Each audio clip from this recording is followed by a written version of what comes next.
estamos nós aqui de novo. Eu queria me retratar da aula passada, que eu acabei cometendo um equívoco, uma gafe. Eu esqueci de apresentar para vocês o nosso intérprete, né, o André Aguirre do Amaral, que é o intérprete da universidade, que ele está acompanhando a gente. Então, vai aí os nossos agradecimentos, muito especial, à nossa equipe de tradutores e intérpretes da universidade, em especial, né, ao trabalho do André, que é um trabalho muito significativo e importante para as nossas aulas.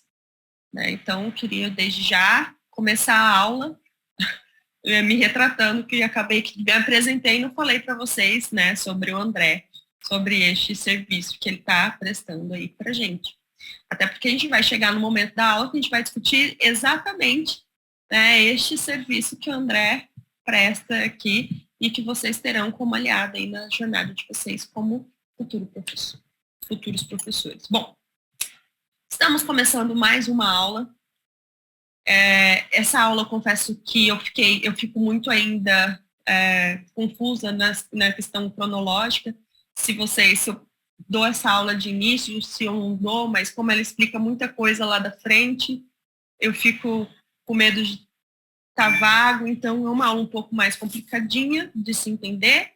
Por isso eu vou abrir um fórum para vocês tirarem dúvidas, tá? Depois da aula, se vocês tiverem alguma dúvida. O que a gente vai falar nessa aula, que para mim é tão importante? A gente vai falar sobre as questões de aprendizagem na surdez e como ela está relacionada às questões de linguagem. Como assim, Karine? Bom, eu gosto de falar, e eu falei na outra aula, e eu reafirmo que eu venho de uma formação pedagógica, né? Então, para mim, a linguagem dos estudos que eu tenho, principalmente baseados em Vygotsky, a linguagem ela é precursora da organização do pensamento. Né? Então, apesar de aprendizagem e linguagem não estar intimamente ligados, né, como funções, elas são paralelamente, elas acontecem paralelamente, concomitantemente. Então, eu preciso da linguagem, do desenvolvimento da linguagem para aprendizagem, né? Então, se um desenvolve, apesar de não ter ligação, é muito difícil que o outro se desenvolva, e isso vai acarretar e ter consequências na aprendizagem, tá? Então, por isso que para mim é muito importante a gente falar de linguagem antes da gente falar de aprendizagem, por exemplo, antes da gente falar de adaptação metodológica, antes da gente falar de prática pedagógica, antes da gente falar de didática, antes da gente falar sobre muitas questões, é importante que vocês entendam em que situação se encontra esse indivíduo que nós vamos estudar. Bom, como eu disse para vocês na aula passada, só para a gente retomar, para vocês não esquecerem, a surdez é um termo guarda-chuva da nossa legislação, né? Quando eles falam, quando fala surdez, ele está ali embutida a questão do deficiente auditivo, a questão do surdo, que é aquele que sinaliza, e a questão do surdo-cego, que na realidade é uma variante aí dentro dessa deficiência.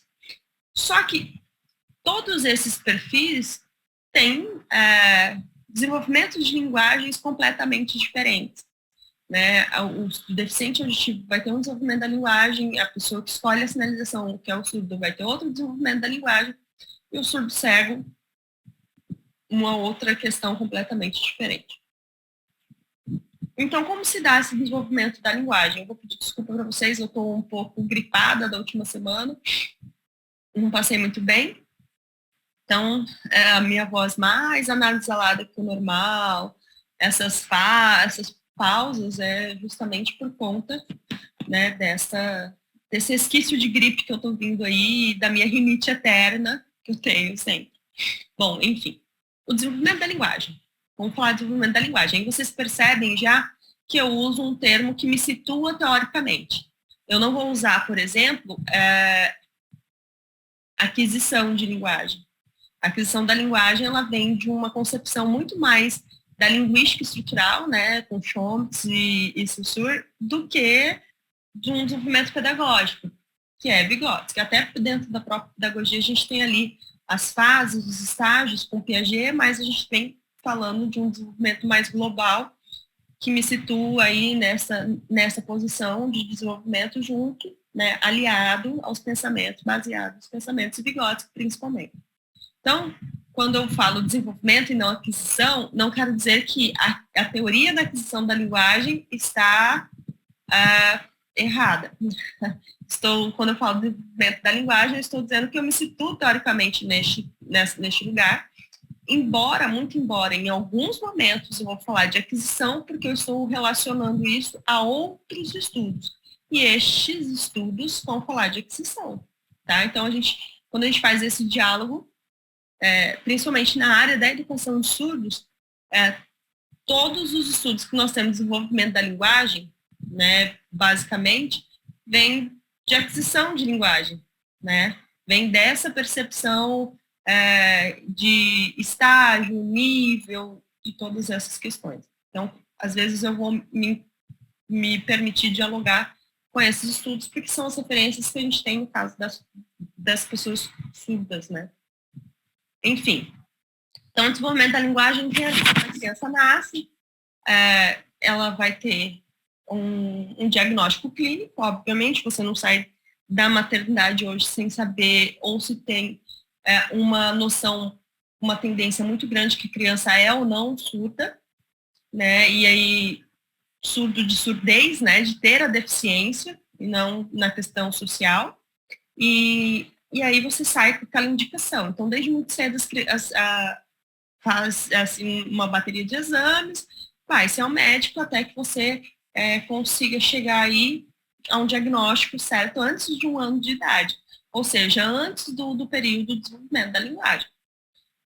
Enfim, quando os pais tem este processo diagnóstico, né, de chegar a esse diagnóstico, e aí eles vão para um tratamento, isso é clínico, é uma visão clínica, e eu não estou aqui fazendo uma crítica à visão clínica, entendam bem, a gente vai falar da visão clínica na aula seguinte. Na próxima aula a gente vai falar um pouco sobre a visão clínica da surdez. A gente espera que a visão clínica faça isso, né? Eles estudam para fazer isso, eles têm um corpo padrão,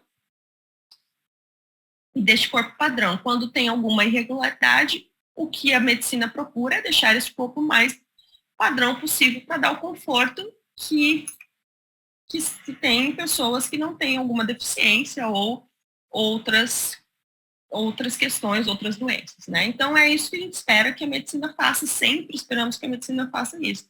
Então, existe também um obscuro aí de se dizer, porque os médicos têm um discurso mais voltado à oralidade. O médico tem um discurso médico, clínico, patológico, que ele estudou para isso, e a gente espera que eles continuem com essa percepção, porque quando você chega com uma dor de barriga ou uma outra questão, você não quer que o médico tenha uma visão social sobre aquilo, você quer que ele tenha uma visão clínica patológica, humanizada sempre, mas clínica patológica. Então, a gente tem que entender que por que eu estou falando tudo isso? Porque este é o primeiro discurso que vai encontrar a família que tem uma criança com a surdez, com a perda auditiva. É um discurso médico que vai propor para ela um tratamento, uma terapia e recursos comunicacionais para que essa criança tenha um desenvolvimento da linguagem possível e chegue aí a ter o que eles às vezes falam de 80% a 90% de desenvolvimento relacionado a um padrão. Né? Então, é este o discurso que eles vão ter. E qual é esse tratamento? O uso do aparelho, intervenção cirúrgica, terapia de fala. Então, é este primeiro discurso que a família com a criança surda tem contato. Neste processo, ela encontra outras famílias de surdos. Muitas outras famílias de surdos, sempre tem um vizinho, uma comadre, papagaio do vizinho, que vai falar, não, porque eu conheço alguém surdo, e aí a mãe dele levou ele para aprender língua de sinais. Enfim, em algum momento, essa família vai descobrir a questão da língua de sinais e das condições da língua de sinais, da evolução da língua de sinais, da exposição à língua de sinais. E aí é esse momento de tomada de decisão, que pela nossa legislação brasileira vai tornar ele surdo ou vai tornar ele um deficiente auditivo, né? Chega a ser engraçado falar, mas é isso. Né? Então, a família vai fazer essa opção, vai falar assim, não, eu vou continuar com a terapia de fala, vou fazer esse tratamento, vou atrás de aparelho, vou fazer ele usar aparelho, vou fazer um implante de cóclea, enfim, eu tenho essa escolha, ou eu vou levar o meu filho para sinalizar. Importante a gente dizer aqui que é muito incomum que as famílias façam os dois. Se posicionem assim, não, vou fazer os dois. Até porque isso acarreta tempo, dedicação, esforço, e a gente sabe que a vida cotidiana não é uma vida muito simples, né? A gente é determinado socialmente por outras questões. Trabalho, estudo, sustento, condição financeira, e tudo isso, né? Todo esse, tanto a escolha pela língua de sinais quanto a escolha pelas terapias, vai exigir da gente essas respostas econômicas e sociais. Enfim, então, eu não sei porquê, mas é muito incomum que um surdo seja oralizado e sinalizado ao mesmo tempo. Então, a gente vai falar aqui da maioria, tá? A gente vai falar daqueles que chegam na escola em sua maioria. Infelizmente, né, a gente não tem espaço para muitas exceções. Então, quando eu faço essa escolha, o surdo vai sinalizar, ou meu filho surdo vai virar um deficiente auditivo porque ele vai oralizar, começa o caminho de desenvolvimento da linguagem diferente, né? Então, um surdo oralizado, ele vai para terapias de fala, como eu já disse, para esse outro tratamento. Então, ele começa ali por volta de 1 ano e meio, 2 anos, com fono, com a colocação do aparelho para medir ruídos. É uma terapia desgastante, como a gente falou na aula passada, é tentativa e erro, não tem resposta sonora, então você vai colocar o aparelho, também é todo um trabalho de adaptação de aparelho. Enfim, é um sistema moroso, complicado, que só vai se efetivar, começar a ter respostas muito mais eficientes a partir da alfabetização. Porque daí ele sabe as palavras, ele consegue palavras para poder ler nos lábios aquelas palavras, né? Então, os surdos oralizados é esse caminho. Os surdos que optam pela sinalização, qual é a resposta? Primeira coisa, você tem que pensar o contexto familiar da surdez, né? A gente tem que pensar aí, a gente tem um estudo de Gesueli, acho que é 2012 ou 2015, eu não vou me precisar, que ela traz esses dados. E ela diz que 95% dos surdos hoje, surdos sinalizados, surdos, são filhos de pais ouvintes. Destes, né, vamos transformar esse 85% num total de 100. Destes 95, 85%, de 85% a 90% não sabem língua de sinais e não sinalizam. Então, a gente está com uma maioria. Então, a maioria aqui são surdos sinalizados que os pais não são sinalizados. Surdos filhos de pais ouvintes, tá? Não sinalizados. Então, 5% são filhos de surdos. De 5 a 10% são filhos de pais surdos, ou seja, tem língua de sinais desde o momento que sai da barriga da mãe. E aí, estes filhos de pais surdos, né, as pesquisas vão dizer, e aí eu vou emprestar o termo, que a aquisição da linguagem é como uma criança ouvinte. É igual, né? Ela segue os mesmos padrões, os mesmos indicativos, o mesmo grau de desenvolvimento, as mesmas etapas que uma criança ouvinte que está desenvolvendo a língua oral auditiva. Por quê? Porque a língua de sinais é língua. A gente já falou isso na aula passada, ponto. Não tem muita justificativa. Então, independente da língua, quando eu tenho uma troca com ela, eu sou exposto a ela, né? Então, eu consigo desenvolver a linguagem ou fazer a aquisição dessa linguagem. Então, a gente está falando, só que a gente volta a dizer, nós temos pouco espaço para exceções. Vamos falar da maioria, já que é uma maioria muito maior mesmo que a minoria.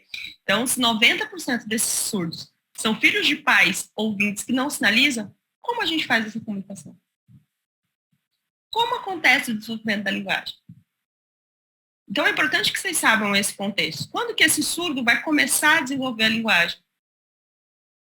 Quando ele for exposto a ela. E quando ele vai ser exposto a ela? Quando ele vai ter troca com o meio?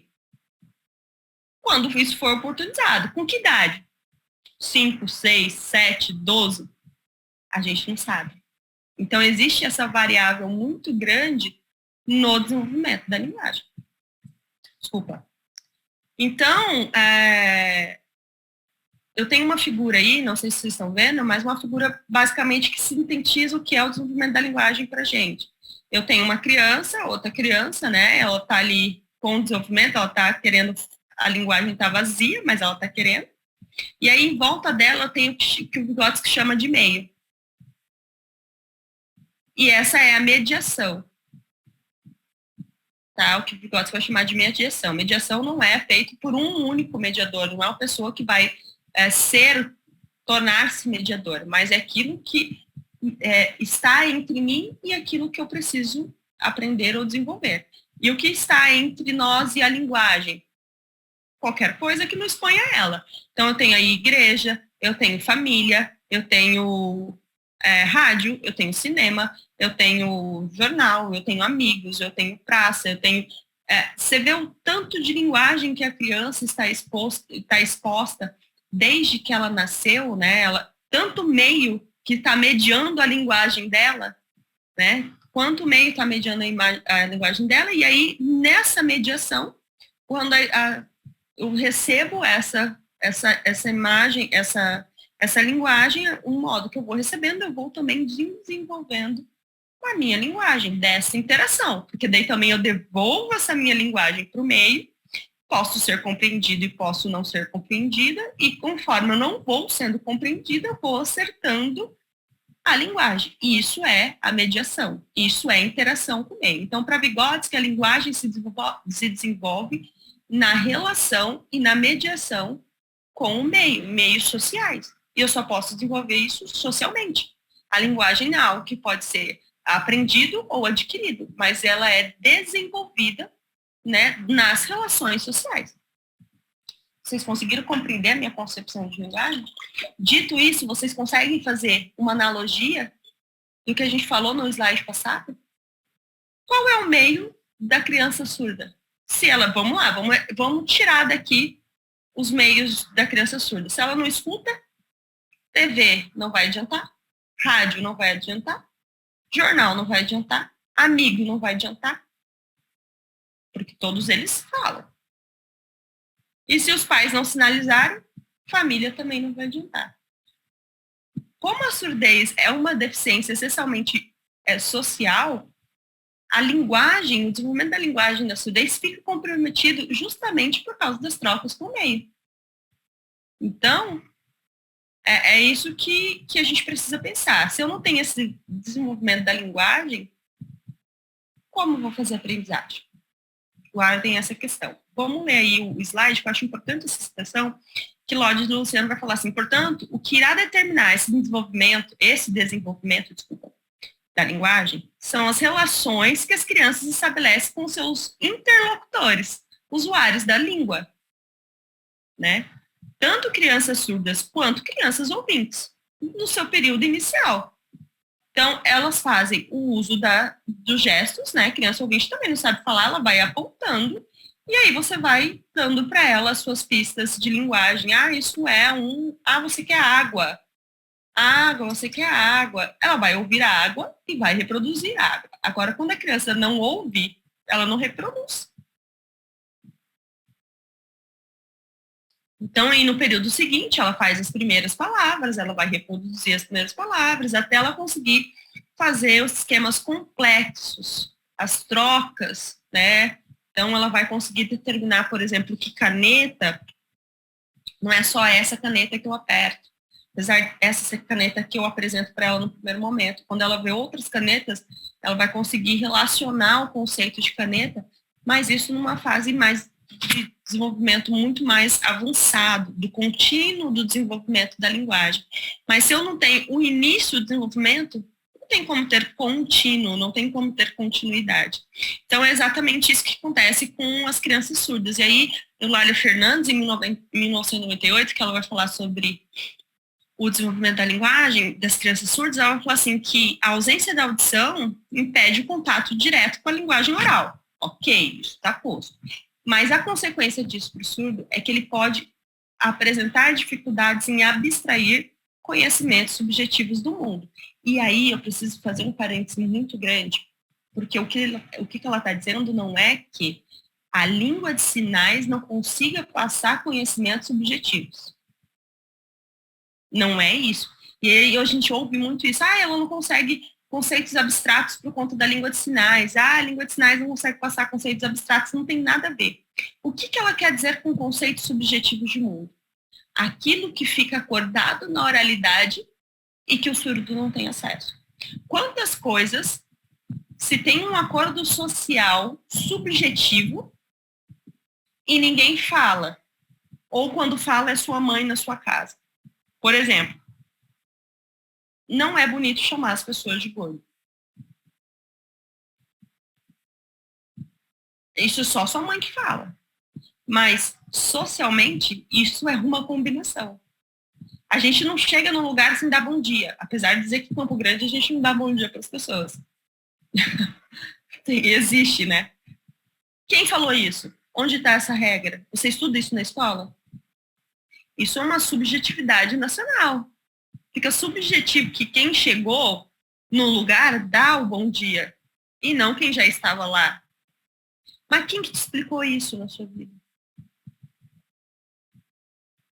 São subjetividades. E, obviamente, subjetividades encontradas na oralidade, combinados que ficaram subjetivos nesse discurso, não chega para o surdo. Isso é uma consequência da falta da audição.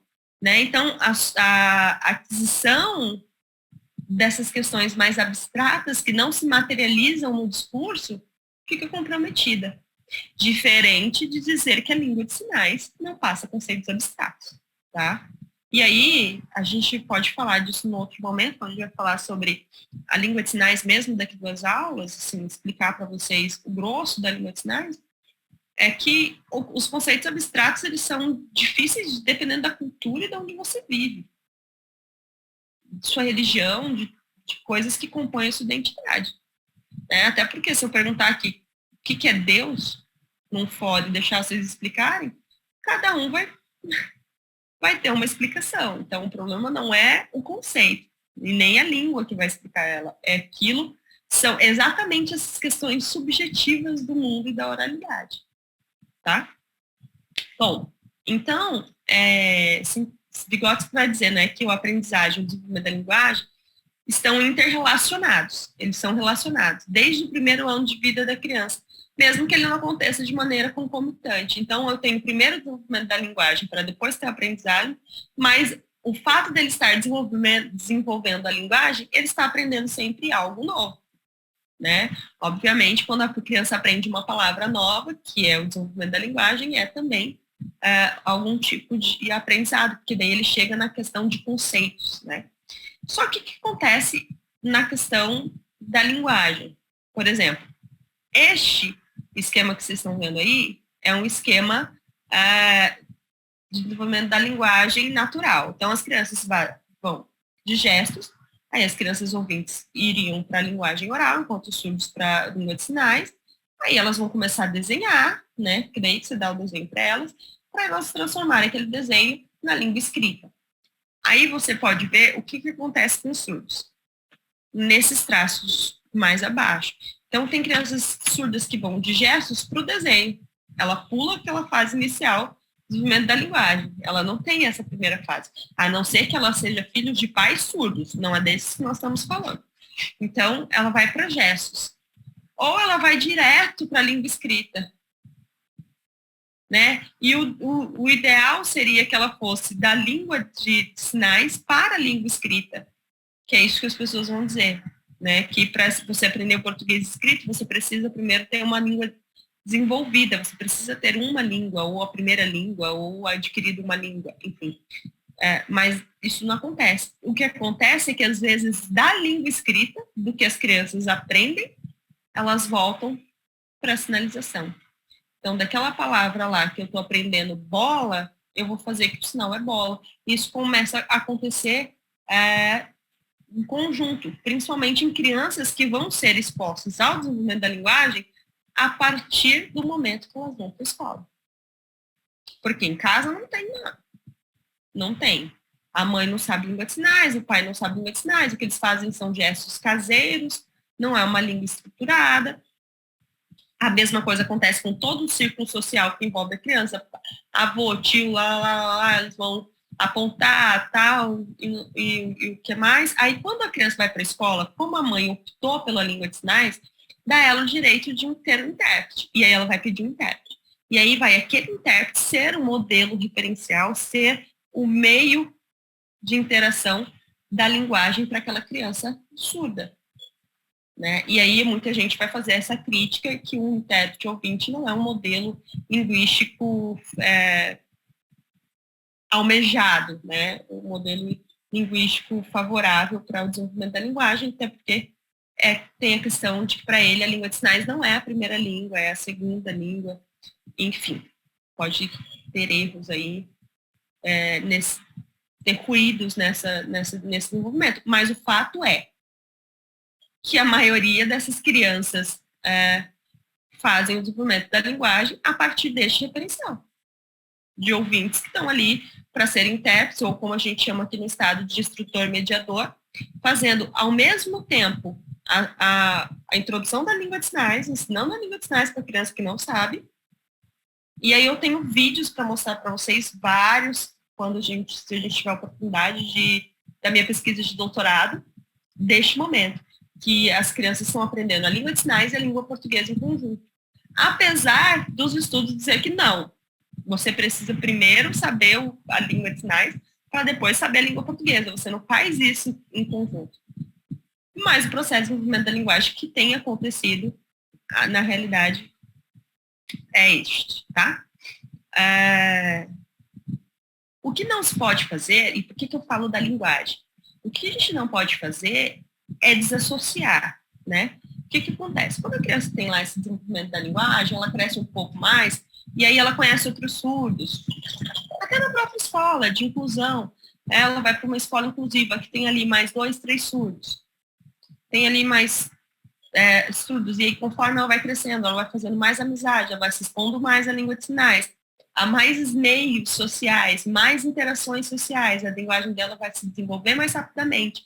Aí ela vai chegar lá no sexto ano não, vou colocar aí, 7º ano, com o desenvolvimento da linguagem bom, né? Ela já consegue ter um vocabulário vasto, uma compreensão, uma organização de pensamento legal, porque a linguagem que faz, né? Ela move as funções psíquicas superiores, então a organização de pensamento a gente faz através da linguagem e tudo mais. Aí ela está lá no 6º ano, com o intérprete sinalizando, e aí ela tem problemas de aprendizado. Mas aí o problema não é a língua de sinais, o problema é o aprendizado. Porque ela já desenvolveu. E aí que está o grande problema, que eu acho que é o grande paradoxo da surdez. Quando a criança faz o desenvolvimento da língua de sinais, se tem um deslocamento da questão da linguagem para a questão de aprendizagem, como se eles não fossem interrelacionados, como vai dizer o Vygotsky.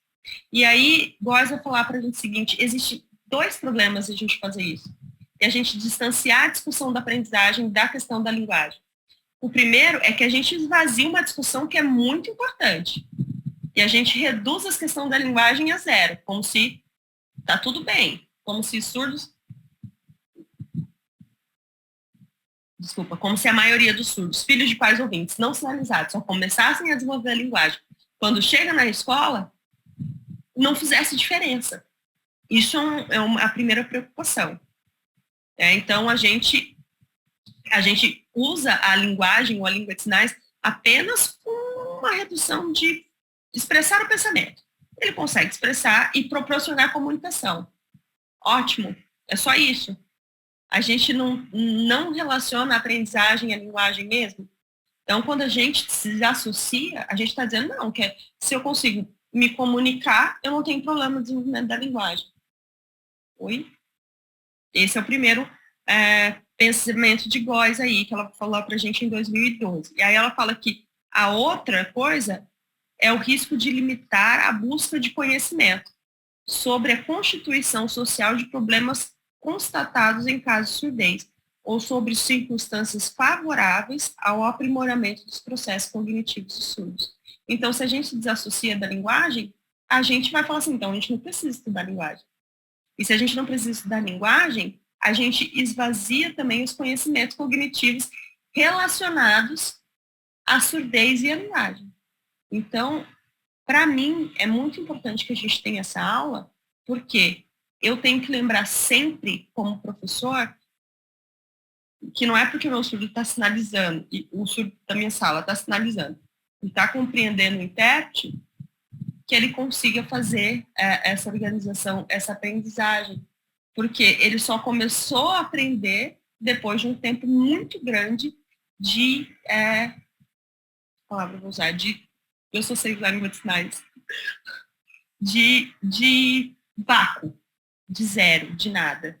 Desculpa, gente, mas meu pensamento está muito processado ainda em língua de sinais. Isso acontece por conta que a gente é indivíduo de duas línguas, então a gente não tem uma ou outra língua.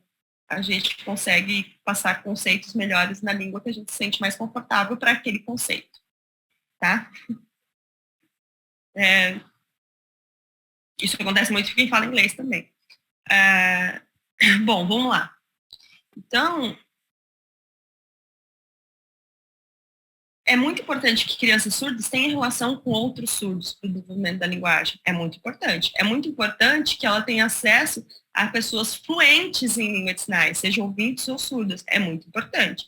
Então, para que ela tenha o desenvolvimento da linguagem, o que a gente não pode esquecer é que a falta dessa linguagem nos anos de desenvolvimento da linguagem, nos anos iniciais, tem um atraso muito significativo. As condições do desenvolvimento. Então, e como consequência, o desenvolvimento dos processos de aprendizagem que dependem da linguagem também ficam comprometidos. Tá vendo? Como eu não posso esvaziar, fala assim, não, ele já aprende língua de sinais, agora o problema é outra questão. Não, o problema é, ele continua sendo da linguagem.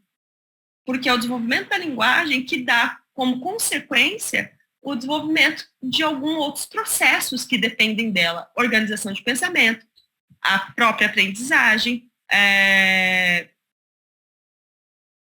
que mais?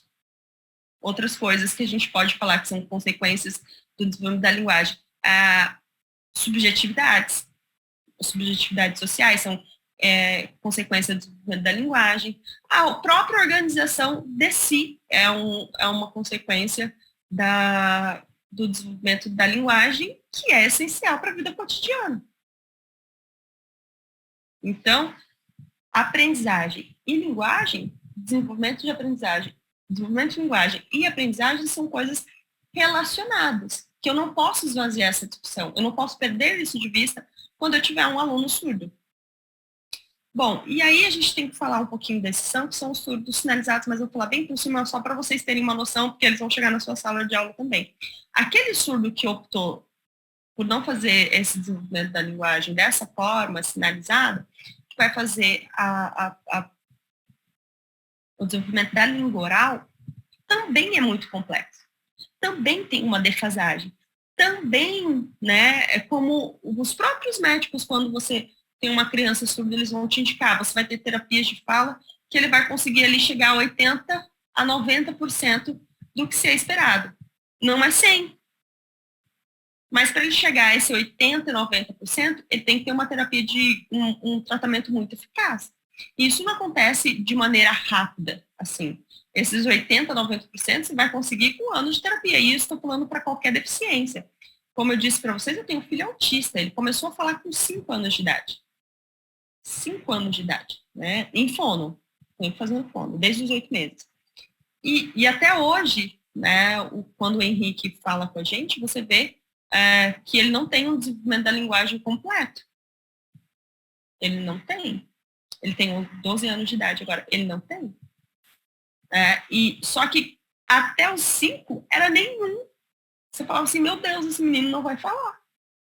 Era, assim, para muita gente da família era desesperador. Por quê? Porque a terapia de fala não tem uma resposta longa. Mas hoje, por exemplo, o Henrique tem um desenvolvimento da linguagem de 70%. Mas quando ele tinha 2, era 0% em relação às crianças de 2 anos. Quando ele tinha 3, era 0% em relação às crianças de 3 anos. Quando ele tinha 4, era 0. Quando ele tinha 5, era 5%. Começou com 5 anos, entende? Então, essa resposta de terapia de fala para crianças surdas não vai ser com 1, 2, 3 anos. Obviamente que isso vai variar de criança para criança, né? Tem crianças autistas com 2 anos que falam. Meu filho não falava. Tem crianças surdas com 2, 3 anos de terapia, já vão ter uma resposta de fala um pouco melhor. Uma resposta do aparelho auditivo um pouco melhor. Mas o importante é como eu não posso distanciar também a questão da linguagem e aprendizagem em crianças que estão usando a língua oral, que fica muito mais evidente, né? Muito mais latente essa omissão, porque você está falando com a criança na sua língua. Quando é surdo, sinalizado, o professor vai falar, não, mas ele é surdo. E aí eles tendem a culpar a surdez, a língua de sinais, o próprio intérprete e tudo mais, né? Enfim. Mas quando a criança está falando a língua dele, ele continua falando a língua dele, e a criança devolve, responde na mesma língua, qual é a questão da aprendizagem que está embutida aí? Continua sendo o desenvolvimento da linguagem. Continua sendo que nessa fase inicial ele não teve, ele teve também esse abismo do desenvolvimento da linguagem até ele começar. Entende? Então, é muito mais difícil, muito mais sensível você relacionar as questões da linguagem a crianças que falam a sua língua. Mas também, né? Então, qual é esse tratamento? As crianças nessa condição vão sempre usar a língua oral, então elas vão fazer leitura ortofacial, né, para comunicação. Elas vão usar próteses auditivas convencionais, que é aquele aparelho. Ela não escuta com o aparelho, tá? O aparelho é só um amplificador de som. Então, os sons que ela já ouvia, ele leva a audição dela melhora, e os sons que ela não ouvia, ele faz uma frequência para que ela escute. Então, é comum você falar assim, não, mas se ele com o aparelho eu chamo, ele escuta. O que acontece é, ele está com uma frequência 0. Você faz um som, o aparelho vai levar a frequência para 3, ele vai assustar e vai olhar. Não é que ele ouviu o nome dele, entende? Então, o aparelho é mais um referencial, um guia de sonoro para eles, né? Para saber que está fazendo barulho, que alguém está vindo andando atrás dele. Enfim, para muitos motivos. Muitos não gostam de usar, né? Principalmente surdos que optam pela língua de sinais, não gostam muito de usar. Mas é muito importante para surdos que estão fazendo, por exemplo, terapia de fala, porque a resposta auditiva vem da vibração sonora. Tá? Então, a resposta de fala vem da vibração sonora, desculpa. E aí, uma outra opção são as próteses implantáveis, que depende de intervenção cirúrgica. A mais famosa dela é o implante coclear, que já é oferecido aí pelo SUS. Né? Obviamente, o implante coclear tem uma idade ideal para se fazer um implante coclear, que é entre 2 e 5 anos, justamente que é na fase de aquisição da linguagem, do desenvolvimento da linguagem, mas são implantados surdos durante a vida toda. O importante de se falar sobre implante coclear é que também não é milagroso. Também você, para ligar o seu implante coclear, você vai ainda um processo de 6 a 2 anos de terapia, porque você tem que aprender a ouvir e decodificar som. Então, a pessoa que nunca ouviu a palavra amor, ela não vai saber, você falar amor, ela não vai saber qual é o conceito. Como que ela vai saber qual é? Quando ela lê nos seus lábios que você está falando amor. Aí ela vai falar, é essa palavra. Então, para ela conhecer todas as palavras que ela já sabia fazendo a leitura labial, demora aí muito tempo, fora que tem a questão da perturbação que vai acontecer cerebral, né? Então tem que ligar de pouquinho até ele conseguir uma frequência que se encaixe, e aí uma outra série de questões do implante coclear, que também é uma opção para as famílias. Desculpe. Então, a gente vai ter esse fórum de questões aí para vocês responderem, para vocês fazerem essa relação entre o desenvolvimento da linguagem e aprendizado da criança surda, considerando, né, o que a gente falou aqui em sala de aula, que a maioria são desse cenário, que a maioria são filhos de pais ouvintes não sinalizados, que vai fazer esse desenvolvimento tardio, né, a partir dos 6 anos de idade, 5 anos de idade, que é quando ela vai para a escola. Era isso que a gente tinha para falar hoje com vocês, né, sobre o desenvolvimento da linguagem. Espero ter ficado claro para vocês as questões do desenvolvimento da linguagem, principalmente de crianças surdas, que é o objeto da nossa disciplina. A gente não é uma disciplina, como eu disse para vocês, não é uma disciplina de surdez, é uma disciplina sobre língua de sinais, justamente para a gente falar das especificidades linguísticas do surdo. E a linguagem faz parte dessas especificidades linguísticas. Então, a gente tem que saber, primeiro, é um surdo filho de pai ouvinte ou um surdo de pai, filho de pais surdos? Segundo, esses pais sinalizam ou não sinalizam? Terceiro, quando ele foi exposto socialmente à língua? Então, em que momento que ele foi exposto à língua de sinais? Né? Então, a partir daí, a gente vai começar a ver as questões de aprendizagem, a partir do momento que ele tem o desenvolvimento da linguagem. Porque, apesar delas não serem interrelacionadas, elas não serem concomitantes, né? Elas não vão, você desenvolve a primeira linguagem para depois ter a aprendizagem, mas uma antecede a outra e são relacionadas. Ok? Espero ter contribuído, espero que vocês tenham aprendido alguma coisa e estou à disposição. Muito obrigada.